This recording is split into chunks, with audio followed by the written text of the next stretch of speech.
Les dons spirituels, quel cadeau Dieu a donné aux églises en permettant que certains chrétiens reçoivent ces dons. Dans le terme don spirituel, il y a le mot donner.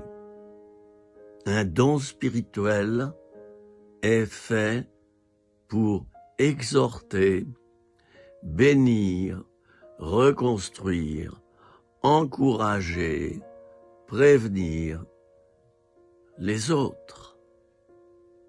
C'est biblique.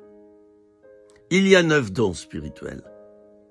L'apôtre Paul en parle, vous, mes amis, qui vivez en église sans exercer les dons spirituels, vous êtes libres, bien sûr, et je ne vous ferai pas de reproches. Mais si vous commencez à dire que les dons spirituels, ce n'est pas biblique, que ce qui a été donné à la Pentecôte, ce n'est pas biblique, alors vous vous fourrez le doigt dans l'œil. Excusez mon langage un peu, comme ci, comme ça.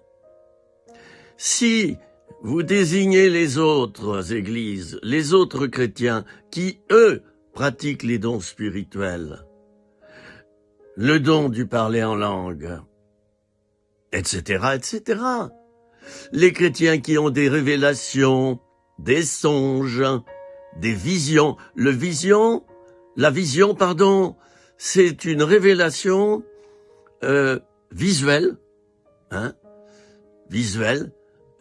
alors qu'on est éveillé.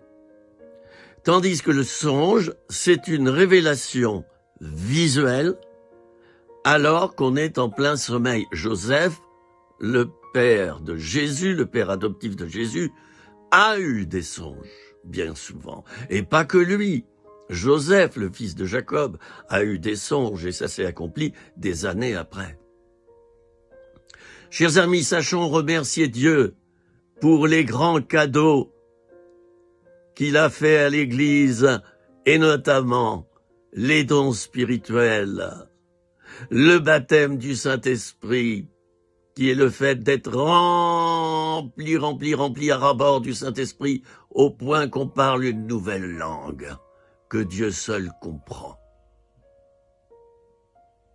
Sachons remercier Dieu pour cela, et arrêtons de nous combattre en disant que tout ça, ce n'est que foutaise, ce n'est que dérèglement mental. D'accord ?